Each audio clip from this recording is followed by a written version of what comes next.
This episode of Dusty Builds a Farm, we're breaking ground.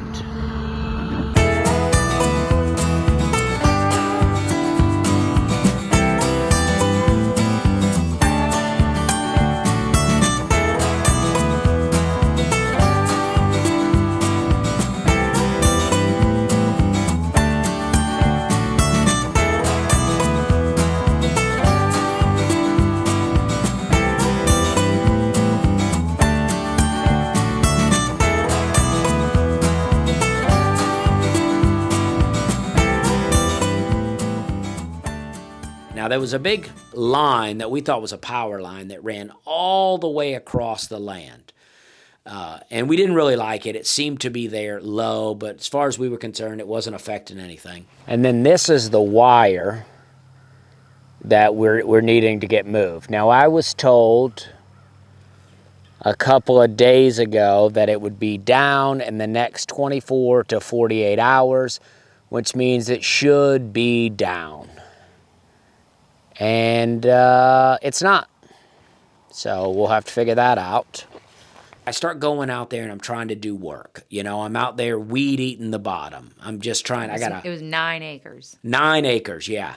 And I got a weed eater with a blade on it. And I'm out there trying to clear this bottom off because I think this is some great kind of waterfront area if we can get it cleaned off. And we would make trips out there, and I wanted to get some kind of shed that we could just put out there. And I wanted to just kind of sleep in a shed. I was just looking to get some kind of hut out there, you know, so I could go and work. And then if I got tired, I could go sit down. I could go rest, maybe hook up an air conditioner in there, do something. But once we started looking into that, we started getting into codes discussions with people. And you can't really just build something like that, you know, in order to get approved to get electricity turned on it. I think once you build a house on a land and you're approved, I think you can pretty much do whatever you want, but you need, you know, a real foundational place.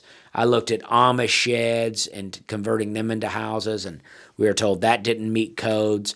And then I'll talk to other people that are like, shoot, man, you can do whatever you want out here. You don't need nothing. And I'm like, I don't know. I talked to the codes guy, and he said, you got to have it. Everybody thinks they know what they're talking about. Everybody always thinks they know what they're talking about. So we've decided that we're going to go with one of these Amish Mennonite cabins. I don't even remember when that was. That would probably be September because it took a year. Yeah, September of 2021 is when we start going, all right, we're going to do it. So we order the cabin, and it was more money than it would have been before, and probably cheaper even now. I think we ordered it at the worst possible time. But nevertheless, we ordered it, and then we got in touch with the foundation people. The foundation people came out there. Hey, here we go. I'm out here at the land. This is the first dig for the cabin is coming. As you can see, we've got a bobcat out here. The foundation company has already been out here, dropped off a little bit of stuff, and we're getting ready to do it.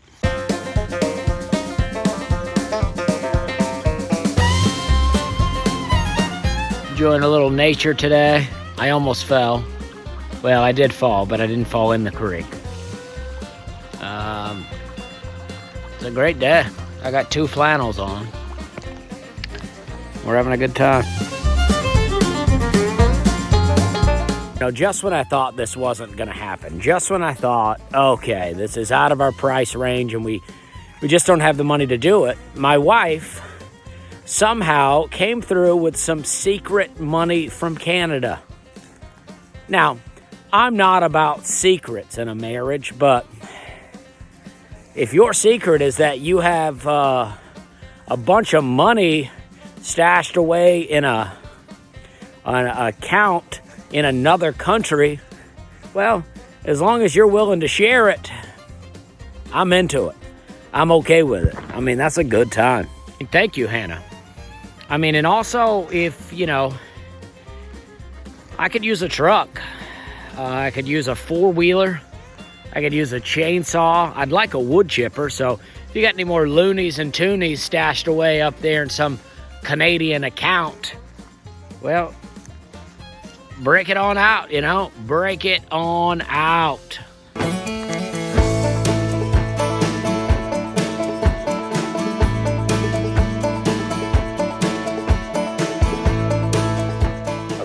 this is it. This is where we're at. Breaking ground today.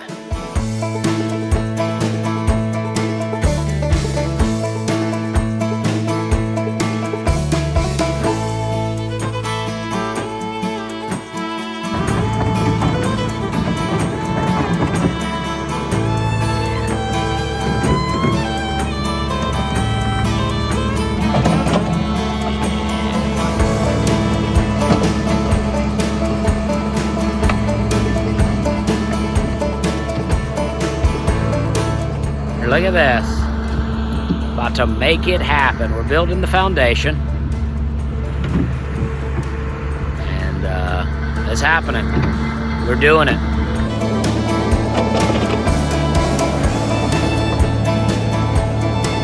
This is where the cabin will be. This will be my cabin in the woods.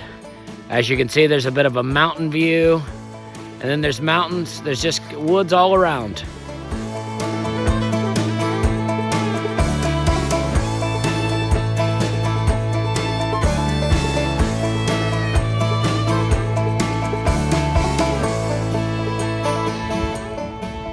All right, Hannah, what do you think? It looks great.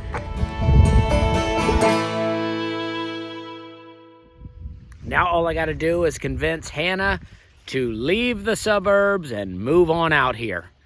I got her from the largest city in Canada. I took her from Toronto, brought her down to Tennessee to the big city of Nashville. And now if I could just get her on out here to the country, we'll be all set. We're having a good time.